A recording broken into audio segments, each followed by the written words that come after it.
जय हिंद। स्वागत है आप सभी का आज के महत्वपूर्ण करंट अफेयर्स के क्लास में। और देखिए, मेरा जो पहले तबीयत खराब था, आप लोगों की दुआ से ठीक भी हो गया और ठीक होने के बाद दरोगा की वैकेंसी आने वाला है। बस 3 से 4 से 5 दिनों के अंदर आपका वैकेंसी देखने को मिल जाएगा। अब तबीयत की बात की तो देखिए खांसी आने लगा, लेकिन ये नहीं है, ये नॉर्मल, ये ठीक हो जाएगा। आपसे बस 2 ही चीज़ सपोर्ट चाहिए, वो हम आपको लास्ट में वीडियो के बताएंगे। बस आप वीडियो देखिए, अगर आप नहीं भी करते हैं तो हम आपका साथ नहीं छोड़ेंगे, क्योंकि हम आपको बता के रहेंगे कि हम आपके लाइफ में और एग्ज़ाम में आपके लिए कितना इम्पोर्टेंट थे। अगर आप हमें नहीं भी मानते हैं तो सिर्फ हमसे जुड़े जरूर रहिएगा। तो हम अगर आज की बात करते हैं तो करंट अफेयर्स का आज कौन सा टॉपिक है, तो ये जो टॉपिक है आपका भारत सरकार के प्रमुख रिपोर्ट। क्या आपका भारत सरकार के प्रमुख रिपोर्ट। इससे पहले भी मैंने इसको बनाया है, लेकिन आज फिर सोचे कि इसको अच्छे से बता देते हैं जिससे कि आपका ठीक रहेगा। भारत सरकार की जो रिपोर्ट है, इससे लेकर भी क्वेश्चन कहीं ना कहीं एग्जाम में देखने को मिलता है, तो इसको समझिए और देखिए। अगर आप बीपीएससी की भी फॉर्म डाले हैं तो उसके लिए भी ये वीडियो इंपॉर्टेंट है। तो अगर हम बात करते हैं तो देखिए, ये चौथा सतत विकास लक्ष्य 2023-24 की बात करते हैं। जो सतत विकास है मतलब सभी तरह के विकास, इसी को बोलते हैं क्या, सतत विकास। तो चौथा सतत विकास जो लक्ष्य 2023-24 रहा, इसमें किस राज्य का क्या रैंकिंग रहा उसके बारे में हम बात करते हैं। तो सबसे पहले आपका कभी कभी तो ये पूछ लिया जाता है खास कर एग्जाम में कि जो विकास रिपोर्ट जारी होता है, इसको जारी करता कौन है। तो इसको जारी जो करता है वो करता है नीति आयोग। कौन जारी करता है? नीति आयोग। और ये सतत विकास को जारी कौन किया है? नीति आयोग। अगर हम बात करते हैं प्रथम स्थान पर, तो जो प्रथम स्थान पर है वो है केरल एवं उत्तराखंड दूसरे स्थान पर है। सॉरी नहीं, केरल एवं उत्तराखंड एक साथ पहले स्थान पर है, और वही दूसरे स्थान पर बात करते हैं तो वो तमिलनाडु है। कौन है? तमिलनाडु। तो आपको ये याद रखना है कि सतत विकास को जारी कौन रहता है? नीति आयोग। और लास्ट में हम आपको ऐसा ट्रिक देंगे कि नीति आयोग जितने भी चीज़ों को जारी करता है वो सभी के सभी एक ही ट्रिक में हम आपको बता देंगे कि एग्जाम में कोई दिक्कत नहीं होगा। ऐसे कहिएगा तो अभी बता देते हैं, लेकिन जगह नहीं है इसलिए नहीं बता पाएंगे। चलिए आप वीडियो पे बने रहिए, लास्ट में आपको ऐसा ट्रिक देंगे ना कि नीति आयोग जो जो रिपोर्ट जारी करता है आपको एक ही बार में याद हो जाएगा। बस आप ढाढ़स बना के रखिए। नेक्स्ट बात करते हैं कि इसमें सबसे अंतिम सतत विकास में कौन है। तो आप जानते हैं कि हम ही लोग सबसे अंतिम में है, बिहार। सतत विकास में सबसे अंतिम कौन है? आपका बिहार। नेक्स्ट बात करते हैं स्वच्छता सर्वेक्षण रिपोर्ट। स्वच्छता सर्वेक्षण रिपोर्ट की अगर हम बात करते हैं तो इसमें आपका कौन है आगे? तो ये 2023। इसकी अगर हम बात करते हैं तो इसके जारीकर्ता जो है वो है केंद्रीय आवास एवं शहरी मंत्रालय। मतलब देखो, स्वच्छता सर्वेक्षण रिपोर्ट को जो जारी करता है वो जारी करता है केंद्रीय आवास एवं शहरी मंत्रालय। केंद्रीय आवास एवं शहरी मंत्रालय की बात करते हैं तो ये कौन सा मंत्रालय है? तो ये जो मंत्रालय है आपका, ये इस जारी करता है स्वच्छता सर्वेक्षण रिपोर्ट। और इसको आप कैसे याद रखिएगा? तो आप देखो, कभी भी आप जब शहर में रहिएगा और शहर के अंदर घरे में रहिएगा, किस में रहिएगा? आवास के अंदर। तो जब आप आवास में रहोगे तो एक बताइए, स्वच्छता पूर्वक रहोगे कि नहीं रहोगे? घर का गंदा करके रखिएगा आप? नहीं रखिएगा। जब शहर में रहिएगा तो और साफ सुथरा रखना जरूरी है, क्योंकि शहर में बहुत तरह के रोग फैलते हैं। तो शहर के आवास में रहना है तो आपको साफ सुथरा मतलब स्वच्छता बना के रहना होगा। तो जब भी आपका स्वच्छता सर्वेक्षण रिपोर्ट आ जाए, केंद्रीय आवास एवं शहरी मंत्रालय जारी करता है। यहाँ पे आपको स्वास्थ्य मंत्रालय या कोई मंत्रालय देगा तो वो गलत हो जाएगा। इसी वजह से मैंने आपको ट्रिक दिया है कि आवास में और शहरी, मतलब अगर स्वच्छ रहना है आपको तो आवास और शहर में रहना होगा स्वच्छता पूर्वक। तो स्वच्छता सर्वेक्षण रिपोर्ट जारी कौन करता है? केंद्रीय शहरी एवं आवास मंत्रालय। अगर हम बात करते हैं इसके थीम का, मतलब इसका थीम क्या था 2023 का, तो वेस्ट टू वेल्थ। ये एग्जाम में क्वेश्चन पूछा गया है। इसका थीम क्या था? Waste to wealth. अगर हम बात करते हैं 2024 का थीम क्या है, तो रिड्यूस, रीयूज और रिसाइकल। अब देखो इसको कैसे याद रखोगे, इसका एकदम सिंपल ट्रिक देखते हैं। आप देखिए RRR मूवी देखे है ना, RRR। तो देखो यहाँ भी RRR जैसा लग रहा है, RRR। देखो, रिड्यूज, रीयूज, उसके बाद रिसाइकल, है कि नहीं? Reduce, reuse, recycle. तो 2024 का जो थीम है वो रिड्यूज, रीयूज, रिसाइकल। तो यही पूछने का पूरा चांस आपका एग्जाम में है, तो आप ध्यान में रखिएगा। नेक्स्ट बात करते हैं हम कि सबसे स्वच्छ शहर कौन है। तो जो सबसे स्वच्छ शहर है आपका वो है इंदौर, सूरत। ये इंदौर और सूरत एक साथ है, मतलब ना ये ऐसे तो सूरत को दूसरे नंबर पर रख सकते हैं। मतलब स्वच्छता में सबसे पहला शहर कौन है आपका? इंदौर है, दूसरे नंबर पर सूरत। सबसे अगर हम स्वच्छ गंगा शहर की बात करते हैं, मतलब गंगा शहर, मतलब गंगा के किनारे जो शहर है उसमें सबसे स्वच्छ शहर कौन है?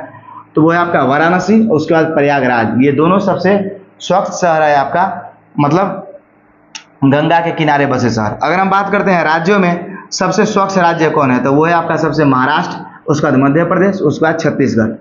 तो इसको आप कैसे याद रखिएगा, इसको आप याद रखिएगा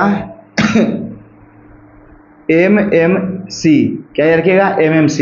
एम से क्या हो जाएगा आपका मध्य प्रदेश, एम से क्या हो जाएगा महाराष्ट्र, सी से क्या हो जाएगा आपका छत्तीसगढ़। अब एम से पहले आप महाराष्ट्र याद रखिएगा, मध्य प्रदेश याद नहीं रखिएगा, इस बात को भी आप ध्यान में रखिएगा, समझे। तो नेक्स्ट अगर हम बात करते हैं तो ये समझ गए कि सबसे स्वच्छ अगर राज्य की बात किया जाए तो महाराष्ट्र है, उसके बाद मध्य प्रदेश, उसके बाद छत्तीसगढ़ MMC। बिहार का स्थान अगर हम बात करते हैं तो बिहार का स्थान स्वच्छता में आपका 15वें नंबर पर रहा है। मैंने इसको इसलिए कंसीडर किया है क्योंकि आप दरोगा या BPSC के एग्जाम दीजिएगा तो बिहार पर फोकस ज़्यादा होता है।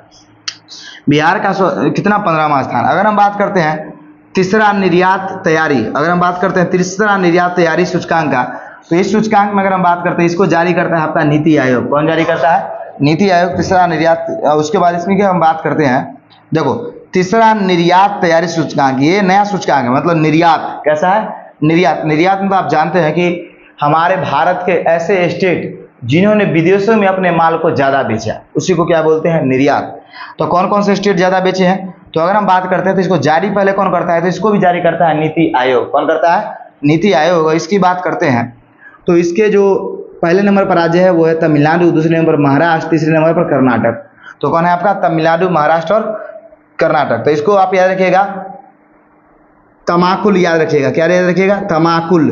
तंबाकू खाते हैं ना, तो तंब बना याद रखिएगा, तमाकुल याद रखिएगा। ऐसे देखिए देहात में जब जाइएगा गांव में तो वहाँ पे बुढ़ाऊ लोग जो होंगे वो तंबाकू नहीं बोलते, उनको शुद्ध से नहीं आता है बोले, वो ज़्यादा तमाकुल बोलते हैं। क्या बोलते हैं? तमाकुल। तो देखिए तो से क्या हो जाएगा तमिलनाडु, म से क्या हो जाएगा महाराष्ट्र, क से क्या हो जाएगा कर्नाटक। समझ में आ गया? तो से क्या हो जाएगा तमिलनाडु, म से क्या हो जाएगा महाराष्ट्र, क से क्या हो जाएगा कर्नाटक। समझ में आपको आ गया? तो ये अगर हम बात करते हैं तो तमाकुल आप याद रखना, तमाकुल। मतलब यही ठीक है, नहीं तो तुमका भी याद रख सकते हैं, तुमका ठीक नहीं है, तमाकुल याद रखिए। तमिलनाडु, महाराष्ट्र और कर्नाटक। तो अगर आपसे पूछे कि निर्यात और तम्बाकू, ऐसा नहीं, इसका ट्रिक हम दीजिए, तम्बाकू निर्यात के मामले में प्रथम राज्य कौन है, तो तम्बाकू याद रखिएगा। तो से तमिलनाडु, म से महाराष्ट्र और कु से कौन? कर्नाटक। तो इस तरीका से आपको याद रहेगा। और ये निर्यात सूचकांक को जारी कौन करता है, तो नीति आयोग। और नीति आयोग कौन कौन जारी करता है ये सब हम लास्ट में आपको एक ऐसा ट्रिक देंगे कि याद हो जाएगा। वीडियो में कंटिन्यू बने रहिए। नेक्स्ट अगर हम आगे बात करते हैं, इधर आपका, इधर अगर हम बात कर ले तो इधर क्या आपका 5वां राज्य है खाद्य सूचकांक। क्या है आपका? 5वां राज्य खाद्य सूचकांक। तो इसको जारी कौन करता है? खाद्य मतलब खाने पीने का चीज, तो इसको जारी करता है फसाई। आप ये FSSAI।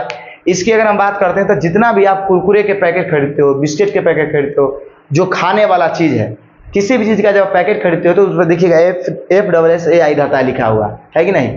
तो वो क्या करता है, वो प्रोडक्ट को चेक करता है कि ये प्रोडक्ट में कोई ऐसा चीज तो नहीं मिलाया गया है जो लोग के लिए हानिकारक है, समझे। तो वहां से जब वो पास आउट होता है तो वही ये जो है ये चीज यही उसको ये करता है। तो नहीं है विश्वास है तो आप कभी भी पैकेट वगैरह खरीदिएगा तो उसमें देखिएगा फसाई लिखा होगा, है कि नहीं। 5 रुपया का कोई भी मतलब दाल बूट लीजिए या कुछ लीजिए, उस पर लिखा रहता है। आप गाँव वाला चुनमुनिया खरीद के उस पर देखिएगा तो वो नहीं लिखा रहेगा, क्योंकि उसका मतलब नहीं। तो अगर हम बात करते हैं तो फसाई। अगर इसकी हम बात करते हैं कि खाद्य सूचकांक में कौन प्रथम नंबर, तो पहला जो है आपका वो है केरल, और छोटा राज्य में जो पहला है वो है गोवा। और तो इसको याद रखिएगा कि जब से खाद्य सूचकांक में सबसे प्रथम नंबर पर कौन है आपका? केरल, और छोटा राज्य में कौन है आपका? गोवा। तो केरल और गोवा याद रखिएगा, छोटा राज्य में गोवा और बड़ा राज्य में केरल। नेक्स्ट अगर हम बात करते हैं आगे कि भारत में सड़क दुर्घटना रिपोर्ट 2022, सड़क दुर्घटना 2022 की रिपोर्ट की बात करते हैं। आप देखो ये सब रिपोर्ट 2-2 साल पर या 3-3 सालों पर आता है, तो हम बैक का ही नहीं बताएंगे। ऐसा नहीं कि इस समय 2024 ही आएगा, इस बात को आप ध्यान में रखिएगा। आप ये नहीं समझिए सर ये 2022 है तो 23 वाला कहाँ गया, 24 वाला कहाँ गया, नहीं। 2 साल पर रिपोर्ट आती है, तो 22 आया तो अगले 2 साल बाद 24 का आएगा, तो आएगा तो वो 25 में पढ़ा जाएगा, नहीं तो 24 के लास्ट में। अभी तक रिपोर्ट नहीं आया और 24 अभी पूरा गुजरा भी तो नहीं है। तो आपको समझ में आ गया। तो भारत में सड़क दुर्घटना रिपोर्ट 2022 की अगर हम बात करते हैं तो इसमें देखिए इसके जो जारी करता है वो है सड़क परिवहन राजमार्ग मंत्रालय। मतलब आप देखो इसमें तो सिंपली है, आप ऐसे ही याद रख सकते हो कि देखिए सड़क दुर्घटना मंत्रालय को कौन जारी करता है? सड़क परिवहन राजमार्ग मंत्रालय ही जारी करता है। और इसकी अगर हम बात करते हैं तो देखिए 2021 से 2023 में वृद्धि कितना हुआ है, मतलब सड़क दुर्घटना जो मतलब एक्सीडेंट होता है उसमें कितने प्रतिशत वृद्धि हुए हैं, तो 11.9% वृद्धि आपका हुआ है। कितना परसेंट वृद्धि हुआ है? 11.9% 2021 से 23 की तुलना में। देखिए 2 साल पर हुआ है ना, 2021 में, इससे पहले आया था 2023 में। तो 11.9% वृद्धि हुआ है। सर्वाधिक अगर मृत्यु की बात करते हैं तो यूपी में सबसे ज़्यादा मृत्यु हुआ है, मतलब एक्सीडेंट से। और सर्वाधिक मौत की बात करते हैं तो किस गाड़ी से हुआ है, तो दो पहिया से, मतलब दो पहिया मतलब कि बाइक से सबसे ज़्यादा लोगों का मौत हुआ है। वो भी अगर 100% लोगों का मौत हुआ है तो उसमें 44 लोगों का मौत सिर्फ और सिर्फ बाइक के एक्सीडेंट में हुआ है, समझे। तो अब बाइक से ज़्यादातर लोग एक्सीडेंट करते हैं, आप देखते भी होंगे। तो सर्वाधिक मृत्यु जो हुआ है वो बाइक से हुआ है, और सबसे ज़्यादा जो मृत्यु हुआ है वो कहाँ है, यूपी शहर में। इस तरीक़ा से आपको याद रहेगा। आप दिमाग ऐसे भी लगाइए कि जहाँ पे ज़्यादा जनसंख्या होगा चांस है कि वहीं पे ज़्यादा एक्सीडेंट होगा, लेकिन ऐसा जरूरी भी नहीं है, लेकिन ऐसा आप सोच सकते हैं, समझे। अब चलिए आगे हम बात करते हैं। नेक्स्ट, बहुआयामी गरीबी सूचकांक 2023। यही क्वेश्चन एक बार पूछ लिया गया था कि गरीबी सूचकांक जारी कौन करता है। तो गरीबी सूचकांक जो जारी करता है वो करता है नीति आयोग। उसके बाद अगर हम बात करते हैं सबसे गरीब राज्य कौन है, तो बड़ी दुखद बात है कि सबसे जो गरीब राज्य है वो हमारा बिहार ही है, और उसके बाद दूसरे नंबर पर झारखंड है, और तीसरे नंबर पर यूपी है। तो सबसे गरीब राज्य बिहार, झारखंड, यूपी, और सबसे कम गरीब मतलब अमीर इसको बोल सकते हैं, तो वो है कौन, केरल। अब देखो आप यहाँ से एक दिमाग लगा सकते हैं, आप सोच सकते हैं कि सबसे कम गरीब कौन है, केरल। इसलिए हम आपको बोलते हैं, और समझिएगा जीवन में कि बिहार गरीब क्यों हुआ, क्योंकि यहाँ के लोग अनएजुकेटेड ज़्यादा है, और अनएजुकेटेड का फायदा उठाते हुए यहाँ के नेता क्या करते हैं, जाति पाति पर वोट देते हैं हम लोग, है कि नहीं। ये नहीं कि हम ही सिर्फ, सब लोग ऐसा ही करते हैं, तो हम लोग को कहीं ना कहीं बेवकूफ़ बनाया जाता है। लेकिन केरल पढ़ा लिखा राज्य है, और पढ़ा लिखा होने की वजह से क्या है कि ये लोगों के अंदर ज्ञान है, और जब ज्ञान है तो जब आप पढ़े लिखे रहिएगा तो आपके अंदर खुद ब खुद सब चीज़ों का नॉलेज आ जाएगा, क्या सही है क्या गलत है, और सही फैसला लीजिएगा तब आपका विकास होगा। आपका एक परिवार का विकास होगा, परिवार से गांव का विकास होगा, गांव से शहर का, शहर से पूरे राज्य का विकास होगा। इसी तरह से विकास होता है। तो केरल क्यों सबसे गरीब है, क्योंकि यहाँ के लोग सबसे ज़्यादा पढ़े लिखे हैं। सिंपल बात यही है कि नहीं। तो आप जीवन में याद रखिएगा कि 2 रोटी कम खाइए, 4 रोटी कम खाइए, लेकिन पढ़िए जरूर, क्योंकि एजुकेशन आपको बहुत चीज़ें सिखाती है। ऐसा बिल्कुल नहीं सोचेगा कि जो पढ़ेगा वो जॉब पाएगा, नहीं पढ़ेगा वो दुनिया से जाएगा, ये बिल्कुल गलत है। पढ़े लिखे लोग अनएजुकेटेड लोगों से बहुत अच्छे होते हैं, और उनका बोलने चालने और रहने खाने पीने सभी चीज़ का तरीका बिल्कुल अलग होता है। इसलिए पढ़ाई कीजिए। आपका ये मकसद हमेशा नहीं होना चाहिए कि हमको जॉब ही चाहिए, जॉब ही चाहिए। पढ़ने से बहुत कुछ मिलता है। समझ में आपको आ गया। नेक्स्ट अगर हम बात करते हैं ऊर्जा दक्षता सूचकांक। ऊर्जा दक्षता सूचकांक की अगर हम बात करते हैं तो 2021 से 23 की बात करें तो इसमें अगर हम बात करते हैं केंद्रीय ऊर्जा मंत्री RK सिंह के द्वारा ये जारी किया जाता है।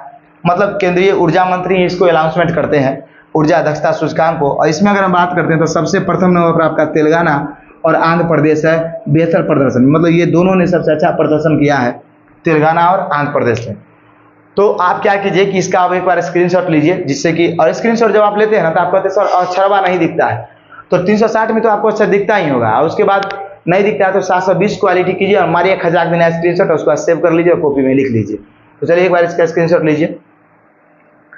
तो आशा करते हैं कि आपके स्क्रीनशॉट ले लिए होंगे। अब हम बात करते हैं, आपको हम लास्ट में बताए थे कि नीति आयोग जो जो रिपोर्ट जारी करता है उसका एक ट्रिक देंगे, आपको पता चल जाएगा। तो देखो आप याद रखिएगा क्या कि देखिए यहाँ लिख देते हैं, आपने तो स्क्रीनशॉट ले लिया है, यहाँ याद रखिएगा। देखिए नीति कहती है, क्या कहती है, नीति कहता है गरीब को मत सताओ।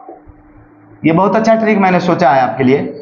हम ट्रिक ऐसा बनाते हैं कि आपको बस सब दिन याद रहेगा। देखिए नीति कहता है गरीब को मत सता, है कि नहीं। तो नीति ना कहता है तो इसका मतलब नीति आयोग कहता होगा, तो कहता होगा इसका मतलब ये नीति आयोग जारी करता होगा कहीं ना कहीं। तो गरीब को मत सताओ, तो यहाँ से आप देखो गरीब से क्या हो जाएगा, यहाँ पे देखिए नीति आयोग क्या जारी करता है, बहुआयामी गरीबी सूचकांक। तो गरीबी सूचकांक जारी करता है, तो बताइए गरीब आ गया गरीब। उसके बाद देखिए मत गरीब को, सॉरी मत नहीं, गरीब को नहीं सताओ, नहीं याद रखिएगा, नहीं। तो नहीं से क्या आ जाएगा आपका, नहीं से यहाँ देखिए निर्यात आएगा, निर्यात तैयारी सूचकांक। नहीं से क्या आ जाएगा, निर्यात। यहाँ पे देखिए इसको जारी कौन करता है, नीति आयोग जारी करता है। तो नहीं से क्या आ जाएगा आपका, निर्यात। और उसका सताव से क्या आ जाएगा आपका, सतत विकास। क्या आ जाएगा, सतत विकास। देखो हम जो समझा रहे हैं आप समझिए, फिर से समझाते हैं। देखिए गरीब से क्या आ जाएगा आपका, यहाँ पे दिया हुआ है गरीबी सूचकांक, जिसको जारी कौन करता है, नीति आयोग। उसके बाद नहीं से क्या आ जाएगा आपका, यहाँ पे देखिए निर्यात तैयारी सूचकांक, ये हो गया। उसका देखिए सताव से क्या हो जाएगा आपका, सतत विकास सूचकांक। तो गरीब को नहीं सताओ, तो गरीब से ये हो गया, ये हो गया और ये तीनों का तीनों ट्रिक हो गया कि नहीं हो गया। गरीबी सूचकांक हो गया, नहीं से आपका निर्यात सूचकांक हो गया, शताब्द से सतत विकास सूचकांक हो गया। तीनों के तीनों जारी कौन करता है? नीति आयोग। और ये ट्रिक भी है कि नीति कहता है, नीति ये तीनों को जारी करता है, इसलिए तीनों के बारे में कहता है। समझ में आया कि नहीं आया? अच्छा ट्रिक भी लगा हुआ। तो यही हम कहना चाहते हैं कि आपको ये जो हम क्लास अभी करवाए ये कहीं ना कहीं बहुत ज़्यादा इंपॉर्टेंट है। और देखिए हम इस तरह से पढ़ाते हैं कि जहाँ से क्वेश्चन आता है सिर्फ उसी को इलाज करते हैं, आलतू फालतू इधर उधर कुछ नहीं लेते हैं। इसी वजह से हम कम वीडियो में कम क्लास में ज़्यादातर क्वेश्चन को लड़ा देते हैं एग्जाम में। तो आपसे यही रिक्वेस्ट है कि इसको पढ़िए, अपने कॉपी में नोट्स बनाइए, बहुत सारे लोग बना रहे हैं। और 1275 में मैंने करंट अफेयर्स पढ़ाया था, उसमें 14 करंट अफेयर्स में से 12 करंट अफेयर्स मेरे वीडियो से ही आए थे। बहुत सारे छात्र तो बोलते हैं सर 14 में 14 आया था, क्योंकि मैं मंथली करंट अफेयर्स को नहीं मिला था, इस वजह से 2 उसमें से भी लड़ गए होंगे। तो समझिए 14 में 14 करंट अफेयर्स मेरे वीडियो से आया था। विश्वास नहीं है तो कोई दिक्कत नहीं है। बाकी अब एक बात लास्ट में हम बताना चाहते हैं, एक हमारा वीडियो आने वाला है आपका, बहुत इंपॉर्टेंट वीडियो आएगा। उस वीडियो को आप कोई वीडियो देखे चाहे ना देखे, उसको जरूर देखिए। उसमें ये देखिएगा कि अभी तक मैंने कितना करंट अफेयर्स पढ़ा दिया है, वो हम आपको बताएंगे कि आप कैसे देख सकते हैं, समझे। उसके बाद ये हम आपको उस वीडियो में बताएंगे कि कैसे कैसे आप तैयारी कर सकते हो, और आगे की रणनीति हम आपके लिए दरोगा के लिए क्या करने वाले हैं वो भी उस वीडियो में हम बताएंगे। तो वो वीडियो आपके लिए बहुत ज़्यादा इंपॉर्टेंट होगा, वो जस्ट कुछ ही पलों में आने वाला है। तो चलिए अब हम आपसे मिलते हैं अगले वीडियो में, तब तक के लिए जय हिंद, जय भारत।